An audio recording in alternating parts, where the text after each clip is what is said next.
नमस्कार, स्वागत है आपका जनमंच में। मौसमी बीमारियों का प्रकोप बढ़ता जा रहा है और बदलते मौसम का असर लोगों के स्वास्थ्य पे पड़ रहा है। स्वाइन फ्लू, मलेरिया, डेंगू, इन सब के केसेस बढ़ते जा रहे हैं, मरीजों की संख्या बढ़ती जा रही है।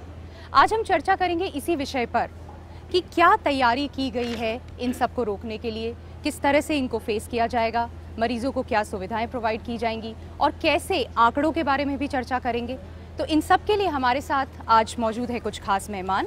नरेंद्र जी, मैं आपसे बात करना चाहूँगी। भाजपा की सरकार है और क्या कर रही है सरकार अभी, क्योंकि केसेस बहुत बढ़ रहे हैं, सीजनल बीमारियां हैं, लोगों पर असर हो रहा है, मलेरिया, डेंगू, स्क्रब टाइफस, जो भी हम बात करें। और अभी ऐसा सुनने में आया है कि डॉक्टर्स की छुट्टियां कैंसिल कर दी गई है, टास्क फोर्सेस बनाई गई हैं, रिव्यू मीटिंग्स हो रही हैं।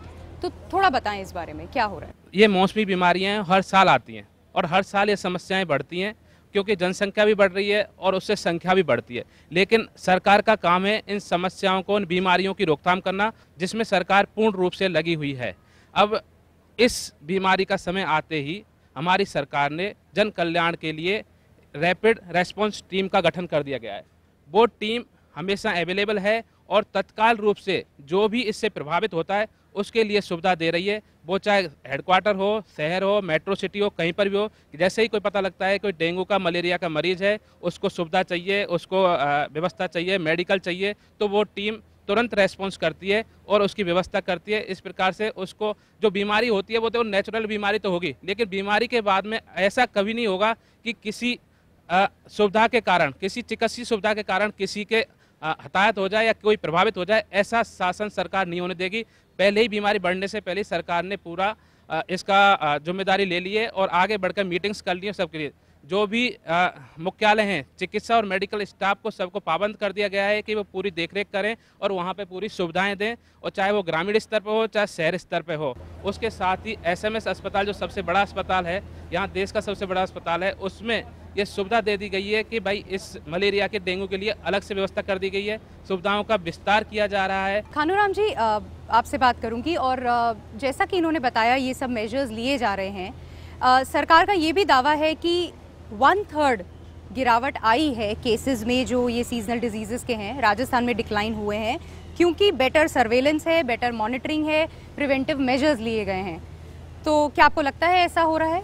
जो डेंगू और ये जिस बीमारियों की जो बात करते हैं, जो अभी मानते हैं प्रकोप है, बीमारियां फैल रही है, इसका इलाज होना चाहिए, लेकिन ऐसा कोई भी मॉनिटरिंग जब 2 दी जाती है, इस हफ्ते में लगातार जब प्रिंट मीडिया और इलेक्ट्रॉनिक मीडिया में आने के बाद जब सरकार चेती है और इसमें प्रशासन की जबरदस्त खामियां रही, ना किसी तरह की मेडिसिन चेकअप या दवाई छिड़काव की बात की गई हो, या जिला हेडक्वार्टर पर सिर्फ जयपुर शहर में एसएमएस हॉस्पिटल ही आखिर क्यों, जिसमें पूरी दवाइयों का इलाज किया जाए, जिला हेडक्वार्टर पर भी इस तरह की व्यवस्था की जाए जी। प्लेटनेट्स या हॉस्पिटल में जो डॉक्टर्स की व्यवस्था हो, एम्बुलेंस की व्यवस्था हो या अन्य चीज की चेकअप की व्यवस्था हो। लेकिन यहाँ की सरकार वो सोती हुई सरकार है जो आपसी में कहीं घूमने फिरने में या कोई और अन्य कामों में कार्य करने के साथ ये हेल्थ में बहुत कम लोगों का ध्यान दिया गया, जिसमें करीबन जो आज आंकड़े जो आए हैं, जो लगातार आ रहे हैं, 600 से अबाउ लोग इस बीमारी से प्रताड़ित है और शायद 90 के समथिंग मरीज जो है इस एसएमएस हॉस्पिटल में हुए। इसके अलावा एसएमएस के अलावा जैसे नारायण है या अन्य जो हॉस्पिटल, जो 5 से 6 हॉस्पिटल दर्शाई गई है। और माननीय चिकित्सा मंत्री कह रहे हैं कि आज जब ये आंकड़े आए तो उसके बाद ये कह रहे हैं कि हम निजी हॉस्पिटल को उपयोग। तो माननीय मुख्यमंत्री और माननीय चिकित्सा मंत्री पहले सोए में थोड़ी है, जब यहाँ के हाई कोर्ट उस पर ले रहा ऑब्जेक्शन, और राजस्थान के जो ह्यूमन राइट्स है, जो एक संक्रामक बीमारी को लेके जो जनाना हॉस्पिटल में भी कल 1 बेड और 4 जो शीशा और बच्चे को जो दिया गया है, तो ऐसा कोर्ट हस्तक्षेप करे और फिर आम आवाम को, जनता को फैसिलिटी मिले, तो ये तो बड़ा दुर्भाग्य है। ये जो आपने बोला बिल्कुल खानू खान जी ने कि जहाँ तक आपने भी बोला कि ये पहली बार नहीं हो रहा है कि सडनली हम कुछ फेस कर रहे हैं। साल दर साल ये चीज़ें आती हैं, यही चीज़ें होती हैं और हम इनको सोचते हैं कि किस तरह से फेस किया जाए। आंकड़ों की जहाँ अभी बात की, गवर्नमेंट रिकॉर्ड्स में 76 केसेस आज हम बोल रहे हैं डेंगू के हैं मरीज, लेकिन देखा जाए तो सिर्फ 14 निजी अस्पतालों से रिपोर्ट ली गई है, जबकि 300 से ज़्यादा हैं जयपुर में और 600 से अधिक केस डेंगू के हैं। तो आप देखें, इससे नॉर्मल जो एक आदमी है, जनता है, उनको फ़ायदा नहीं मिल पा रहा है। फॉगिंग होनी चाहिए जिन क्षेत्रों की, उस बेसिस पर कि कहाँ पर मरीज़ ज़्यादा हैं, वो नहीं हो पा रही है। तो क्या कहेंगे आप? देखो, आपके पास जो सूचना आई है वो आपकी सूचना है, लेकिन मैं जहाँ तक देख रहा हूँ कि आदरणीय मुख्यमंत्री जी ने और चिकित्सा मंत्री जी ने जैसे ही ये बीमारी का मौसम आया उससे पहले ही मीटिंग कर ली और सारे लोगों से बात करके मुख्यालय पे मीटिंग करके स्वास्थ्य भवन में ये निर्देश जारी दी गए। यशस्वी मुख्यमंत्री जी ने निर्देश जारी कर दिए कि मेडिकल सुविधाओं के कारण किसी भी जन सामान्य को कोई हताहत कोई नुकसान नहीं होगा। ठीक है, मौसमी बीमारी फैलती है, बड़े स्तर पे फैलती है, लेकिन आज भी जनता के बीच जाओ, कोई भी जनता आपको ऐसा रेस्पॉन्स नहीं मिलेगा कि हाँ हो रहा हो कि मलेरिया से लोग मरते ही जा रहे हो, मलेरिया से लोग परेशान हो, ऐसी कोई समस्या नहीं है। खैर, कांग्रेस का जो काम है वो जरूरी है कि उनको हमारी बातें ऐसे नेगेटिव करके जिससे हमें और परिष्कृत हों, हम अच्छे ढंग से और काम कर पाएं, लेकिन जिस स्तर पे हम लोग बात कर रहे हैं आज भी मलेरिया डेंगू इस स्तर पे नहीं है कि हम ये सोचें। हम लोगों ने पहले से ही सारी व्यवस्था कर ली है और सब कंट्रोल में है। जनमंच पर चर्चा जारी रखेंगे, अभी लेते हैं एक छोटा सा ब्रेक।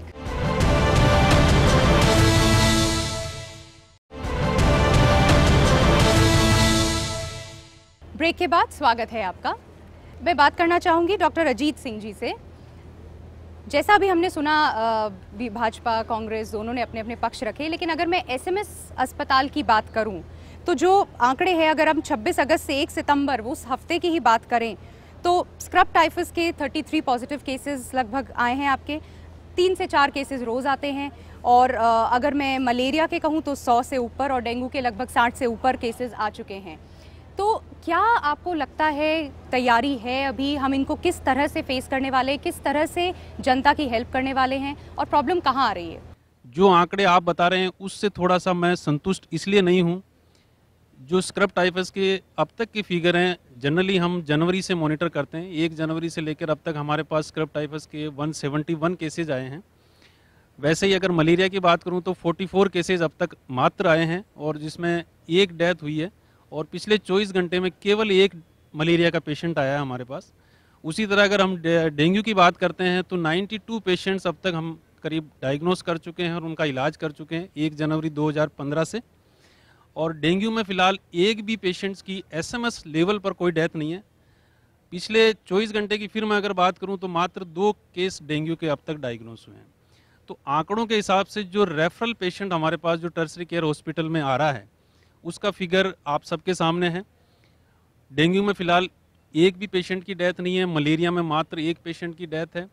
फिर भी क्योंकि चारों तरफ मच्छरों जनित बीमारियां जो पिछले 15-20 दिन मौसम के बाद, जैसे ही बरसात के बाद मौसम परिवर्तन हुआ है उसके बाद मच्छरों जनित बीमारियों का हर साल सितंबर और अक्टूबर 2 महीने ऐसे होते हैं जो कि काफ़ी क्रूशियल चिकित्सा विभाग स्तर पर माने जाते हैं।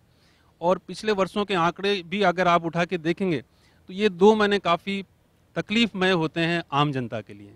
तो इस तकलीफ़ को चिकित्सा विभाग ने मुस्तैदी के साथ शुरू से ही इसको मॉनिटर करते हुए काफ़ी प्रयास, टास्क फोर्स भी गठित माननीय मंत्री महोदय ने की थी और जो चिकित्सा निदेशालय स्वास्थ्य एवं परिवार कल्याण है उनकी टीमें भी काम कर रही हैं।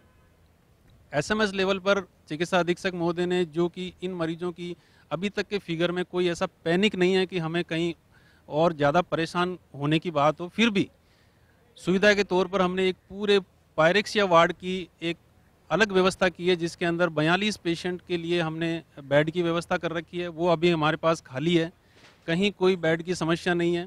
मेडिसिन विभाग ने है अपने स्तर पे चिकित्सकों को प्रोफेसर लेवल से, असिस्टेंट प्रोफेसर लेवल से, सीनियर रेजिडेंट लेवल से सब मेडिकल आउटडोर में आपकी सेवा के लिए तैयार हैं। जहाँ तक मैं समझता हूँ एसएमएस स्तर पर किसी भी मरीज को अगर कोई असुविधा का सामना करना पड़े तो वो तुरंत चिकित्सा प्रशासन से संपर्क करें। डॉक्टर राजवेंद्र, इसकी तैयारी तो हो जानी चाहिए थी क्योंकि ये पहली बार नहीं हुआ है, हर साल हम यही चीज़ फेस करते हैं, हर साल ये सीजनल मौसमी बीमारियाँ आती ही हैं। तो ये क्यों हो रहा है इस तरह से? और कई बार ये भी देखा गया है कि डॉक्टर्स की शॉर्टेज होती है, नहीं होते हैं डॉक्टर्स, वैकेंसीज पड़ी हुई हैं। तो क्या कहना चाहेंगे आप? सबसे बड़ा सवाल सरकार के स्तर पर उनकी जिम्मेदारियों का है जी। तो जिस तरीके से वर्तमान में बात करें मौसमी बीमारियों का और स्वास्थ्य सेवाओं को लेकर एक बड़े परिदृश्य की बात करें तो सरकार के स्तर पर काफ़ी सारे प्रयास किए गए हैं कि डिस्ट्रिक्ट हॉस्पिटल्स के लेवल की बात करें, हमारे टर्सरी सेंटर जो मेडिकल कॉलेजेस में चल रहे हैं, किसी भी लेवल पे बात करें, गवर्नमेंट का एक मैनेजमेंट होता है और उस प्रोटोकॉल के तहत ये गवर्नमेंट की जिम्मेदारी होती है कि वो अपने प्राइमरी हेल्थ के सेंटर्स हों या टर्सरी के हेल्थ केयर सेंटर्स हों, सबके अंदर एक अच्छी सुविधाएं प्रदान करें। जैसे आपने बताया कि 12 के अंदर मरीजों की संख्या जो है वो अस्पताल के अंदर बढ़ती जा रही है और उस तरह का इंफ्रास्ट्रक्चर नहीं है, तो वो गवर्नमेंट के लिए हमेशा एक चैलेंज होता है, लेकिन गवर्नमेंट डेफिनेटली इसके लिए प्रयास कर रही है। और डिस्ट्रिक्ट हॉस्पिटल की भी हम बात करें तो डिस्ट्रिक्ट हॉस्पिटल में भी सारे प्रयास किए गए हैं कि बेड टू पेशेंट जो रेशो है उसको प्रॉपर तरीके से रखा जाए, या पेशेंट टू डॉक्टर जो एक रेशो है उसको भी मेंटेन किया जाए। तो गवर्नमेंट के लेवल पे काफ़ी प्रयास किए गए हैं। रही भर्तियों का सवाल, तो भर्तियों के लेवल पे भी हमारे एमओज की गवर्नमेंट ने अभी रिसेंट पोस्ट क्रिएट करके उनको भर्ती किया है RUHS के द्वारा। तो डॉक्टर्स को निश्चित तौर पर मौसमी बीमारियाँ जो फैल रही हैं उसमें भी उनको नियुक्त किया जाएगा। तो गवर्नमेंट के प्रयास सराहनीय है। आवश्यकता है कि उनको और थोड़ा सा सुदृढ़ करें।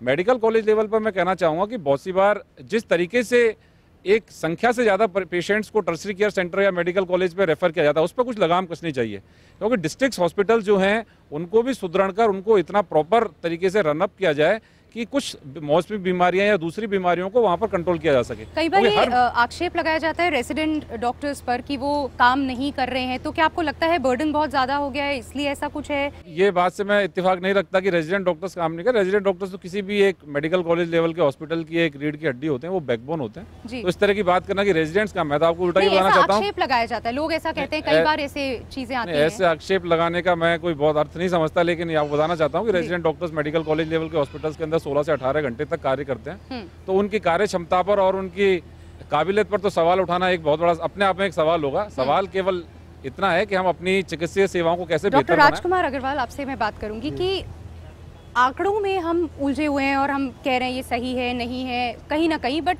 जो एक मरीज है वो त्राही त्राही कर रहा है कि उसको तो कहीं ना कहीं पे वो इलाज चाहिए और उसका सोल्यूशन चाहिए। तो क्या आपको लगता है कहीं पर एज अ सिटीजन या एज अ पेशेंट उनको भी कुछ चीज़ों का ध्यान रखना ज़रूरी है? बिकॉज प्रशासन अपना काम करेगा, हेल्थ डिपार्टमेंट अपना काम करेगा, डॉक्टर्स अपना काम करेंगे, लेकिन साथ ही में जो मरीज़ हैं कुछ चीज़ें जिनका वो ध्यान रख सके, ताकि prevention is better than cure. कहीं ना कहीं डिस्ट्रिक्ट लेवल पर डॉक्टर्स केस आता है और हम रेफ़र कर देते हैं आगे, तो उस बारे में भी आप थोड़ा मुझे बोलो। जितने आंकड़े अखबार में बताए जा रहे हैं वो आंकड़े इतने ज़्यादा नहीं है, उनकी संख्या जो बताई जा रही है। हो सकता है जो आंकड़े मतलब हॉस्पिटल के आंकड़े हैं उनमें थोड़ा बहुत प्लस माइनस हो, लेकिन जहाँ तक सवाल है डेंगू या मलेरिया इस तरह की बीमारियाँ, ये मौसमी बीमारियाँ हैं और इनके ऊपर पार पाया जा सकता है। ये कोई ऐसी विशेष बीमारियाँ नहीं है जो पैदा नहीं हो, हर साल देखने को मिलती हैं। सबसे बड़ा सवाल ये आता है कि मरीज जो है वो कितना कोऑपरेट करता है। ये बीमारियां नहीं फैलें इसके लिए वो भी अपना एक प्रिकॉशन ले, अपने आसपास की जगहों के ऊपर पानी वगैरह नहीं भरने दे। बरसात के बाद में जो कूलर वगैरह के अंदर पानी वगैरह जो भरे हुए होते हैं उनको निकाल दे। हर जगह गंदगी को फैलने नहीं दे जिससे कि मच्छर वगैरह पैदा नहीं हो, क्योंकि ये मलेरिया डेंगू आदि जो बीमारियां होती हैं मच्छरों से फैलने वाली बीमारियां होती हैं।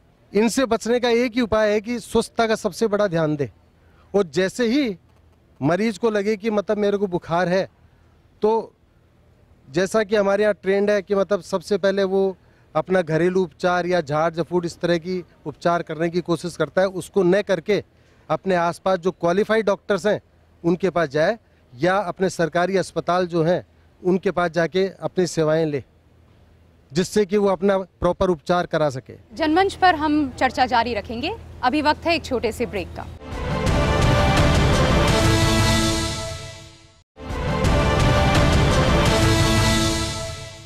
ब्रेक के बाद स्वागत है आपका जनमंच में। नरेंद्र जी, जो मलेरिया है, डेंगू है, ये सब ऐसी चीज़ें हैं जो मच्छरों से या पानी के भरे रहने से मच्छर उत्पन्न होते हैं और उनसे होती है करती है।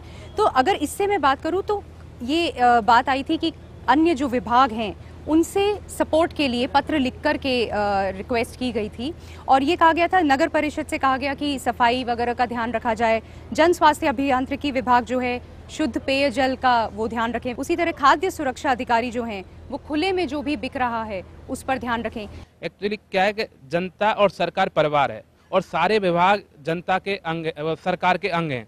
आदरणीय मुख्यमंत्री जी स्वास्थ्य और स्वच्छता इस पे विशेष ध्यान पहले से ही दे रही है, चाहे बीमारी आए चाहे ना आए, उनको स्वच्छता पे आदरणीय मुख्यमंत्री जी और हमारे प्रधानमंत्री जी का स्वच्छता पे बहुत विशेष ध्यान है, चाहे कोई बीमारी हो या नहीं हो। इसके साथ ही सारे डिपार्टमेंटों को हमने पहले से ही निर्देश दे दिए, पहले से ही आगाह कर दिया कि कोई बीमारी आएगी उससे पहले हमें ये काम कर लेना चाहिए। तो सारे विभाग मुस्तैद हो गए और सारे विभाग मुस्तैद होने के बाद में आज स्थिति ये है कि डॉक्टर साहब ने बताया कि ये मौसमी बीमारी महामारी का रूप नहीं ले पाई है। जनता में आज कोई हाहाकार नहीं है, जनता परेशान नहीं है। जी, आप क्या कहेंगे? ये बिल्कुल सरासर झूठे आंकड़े। अगर इस तरह की ये मॉनिटरिंग कमेटियां बनाई गई तो सरकार ने पहले क्यों नहीं की? सफाई की बात करें, व्हाट्सएप, आम आदमी गरीब जो गली कूंचे में रहता है उसके पास, जो ये आम जो जन बैठा है, इनके पास कौन सा व्हाट्सएप और कौन सा मोबाइल होगा? इनको बार बार हाईकोर्ट के द्वारा प्रताड़ना मिलती है। इनके जो हेल्थ सेक्रेटरी है मुकेश शर्मा को कहा जाता है कि आपको हाईकोर्ट में आना जरूरी है या विदेश जाना जरूरी है। आप हेल्थ की बात जो डॉक्टर साहब कह रहे थे कि जो सपोर्ट जो जिले के हॉस्पिटल है, कटारा जी आप समझ, मैं आपसे जवाब नहीं मांग रहा हूँ, मैं ईटीवी की बात सुनिए मेरी पहले, आपके कहने से नहीं होता है, आप अपनी मुद्दा रखे, मैं ना नहीं कर रहा हूँ, आप सरकार की बात। लेकिन सरकार जो फेलियर हो रही है, आम जनता जो जिले लेवल पे जिस तरह से सिरोही में जो कैजुअलिटी हुई, जैसलमेर में जो कैजुअलिटी हुई, और राजेंद्र राठौड़ जहां से मंत्री है वहां से ताल्लुक मेरा भी है, वहां जितना फेलियर रतनगढ़ सीएचसी और उन हॉस्पिटल का है, आप देखोगे वहां गंदगी का आलम, वहां हॉस्पिटल जनाना हॉस्पिटल का आलम, कि जहां बीमारियों का जो त्रयमाम मची हुई है, वहां आप ये सिर्फ श्रेय लेना चाहते हो, ये बिल्कुल गलत है। मैं अपने मित्र को जवाब देना चाहता हूं कि ये जनता की सरकार है और जनता निर्णय करती है, जनता की सरकार है और जनता निर्णय करती है कि जनता को सुविधा मिल रही है कि नहीं मिल रही, जनता के साथ कल्याण हो रहा है कि नहीं हो रहा। अब कांग्रेस ये बात करती है जनता के कल्याण की। मैं पूछना चाहता हूं उन गरीब माँ बहनों के जिसके आप वोट के लिए कहते थे कि जिनके पास फोन नहीं है, जिनके पास फोन नहीं है, हाँ मैं हेल्थ की बात कर रहा हूँ, मैं हेल्थ की बात कर रहा हूँ, मैं हेल्थ की बात कर रहा हूँ, जिस गरीब स्वास्थ्य बीमा कार्ड हमने दिया, स्वास्थ्य बीमा कार्ड हमने दिया, स्वच्छता की बात हमने की, गरीब की बात हमने की। सर आप जो यहाँ आंकड़े बना रहे हैं, ये आंकड़े तो आपने तो यहाँ बनाकर यहीं खत्म कर दिया, जनता को तो कुछ कर नहीं रहे हो, उनके साथ में बहस कर रहे हो। आप जाके देखो ग्रामीण में क्या हाल हो रहा है, ग्रामीणों की इतनी बुरी हालत है। आप ही बोल रहे 100% तो डेंगू के मेरे यहाँ है, मैं 200 किलोमीटर से चल के आया हूँ यहाँ। क्या कहना चाहेंगे आप नरेंद्र जी? मेरे आदरणीय जन ने कहा कि वहाँ कोई ऐसी समस्या है और वहाँ पे ऐसी कोई समस्या है तो SMS से रेफर हुए, तो SMS में इनको इसलिए कोई समस्या होगी इसलिए रेफर किया कि वहाँ पे सुविधा नहीं मिल पा रही या वहाँ पे वो मेडिकल की सुविधा नहीं होगी या क्रिटिकल इन्होंने पहले से अपना कोई इलाज लिया होगा। आज में इनको ये SMS आ गए, SMS में इनको कोई समस्या नहीं है और 100% ये स्वस्थ होकर जाएंगे। डॉक्टर अजीत, मैं आपसे बात करूंगी कि ग्रामीण क्षेत्रों में हालत बहुत बुरी है और ग्रामीण ही नहीं शहरों में भी है, कहीं ना कहीं ऐसा है बात। ग्रामीण स्तर की जो मॉनिटरिंग होती है वो चिकित्सा निदेशालय परिवार कल्याण के स्तर पर होती है। मैं केवल आपको SMS अस्पताल के जो पेशेंट्स हैं उनके बारे में ज़्यादा इन्फॉर्मेशन दे सकता हूँ। हॉस्पिटल परिसर में ना जी आम परिजनों को जो मेडिकल साथ में आते हैं ना, उनको जब बाथरूम वगैरह जाते हैं, सड़े हुए बाथरूम मिलते हैं, 20 रुपए नहाने धोने तक के लेते हैं और वो उसमें जाते हैं तो कपड़ा लगा के तक जाना पड़ता है। जो मरीजों के साथ काफ़ी बार बड़ी संख्या में यहाँ पर परिजन आते हैं, क्योंकि मरीज टर्सरी सेंटर SMS जैसे बड़े अस्पताल में काफ़ी दूर से रेफर होकर आते हैं।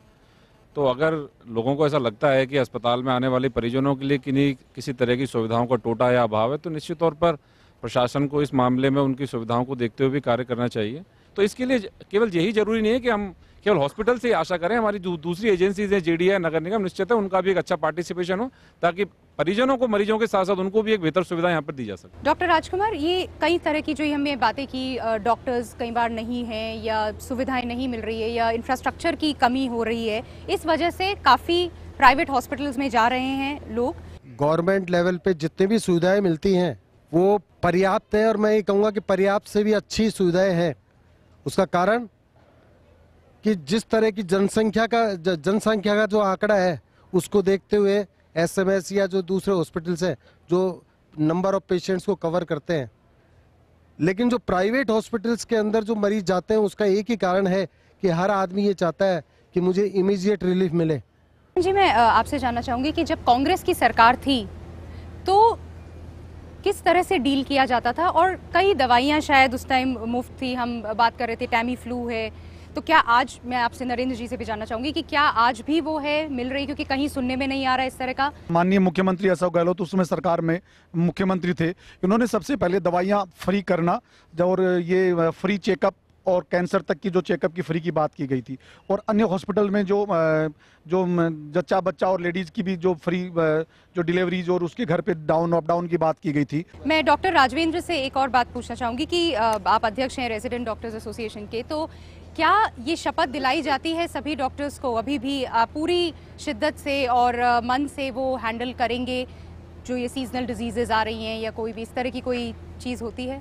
जो एक ओथ दिलाई जाती है, एक शपथ दिलाई जाती है, वो मरीजों की सेवा की भावना जो है उसके लिए, मरीजों की सेवा के लिए, लेकिन बड़ा सवाल ये भी है कि एक टर्सरी लेवल सेंटर जैसे हमारे मेडिकल कॉलेज हैं, इसमें एसएमएस हॉस्पिटल हमारे प्रदेश का सबसे बड़ा अस्पताल है और पूरे हिंदुस्तान का भी एक बहुत बड़ा अस्पताल है ये, तो उसमें जिस तरीके से रेजिडेंट डॉक्टर्स सबसे पहले मरीजों को प्राइमा फेसी हैंडल करते हैं, उसके बाद ही हमारे डिपार्टमेंट्स के दूसरे लोग कंसर्न जो मरीज को देखने के लिए जिम्मेदार होते हैं वो भी उस पर गौर फरमाते हैं। तो रेजिडेंट्स का रोल बहुत ही इंपॉर्टेंट है और मैं समझता हूँ कि कोई भी चिकित्सक हो, चाहे वो सीनियर चिकित्सक हो चाहे रेजिडेंट डॉक्टर से, वो मरीज के प्रति उनकी हमेशा एक भावनाएं होती हैं और वो हमेशा मरीज के लिए कुछ बेहतर करने का प्रयास करते हैं। आई थिंक इस कार्यक्रम से हम ये मैसेज पहुंचाने में शायद कुछ हद तक कामयाब हुए होंगे, सरकार तक, प्रशासन तक, हेल्थ डिपार्टमेंट तक, डॉक्टर्स जो हैं उन सब तक, कि कहाँ कमी है। ये चर्चा हमने की है और ये चर्चा शायद आगे चलती रहेगी, एंडलेस है, लेकिन कहीं ना कहीं वो जो पॉइंट्स हैं, जो इश्यूज़ हैं, वो उठकर सामने ज़रूर आए हैं।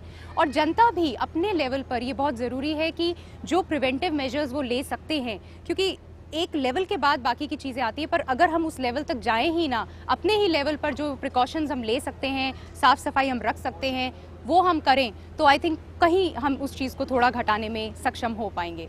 आज इतना ही जनमंच पर, फिर मुलाकात होगी। नमस्कार।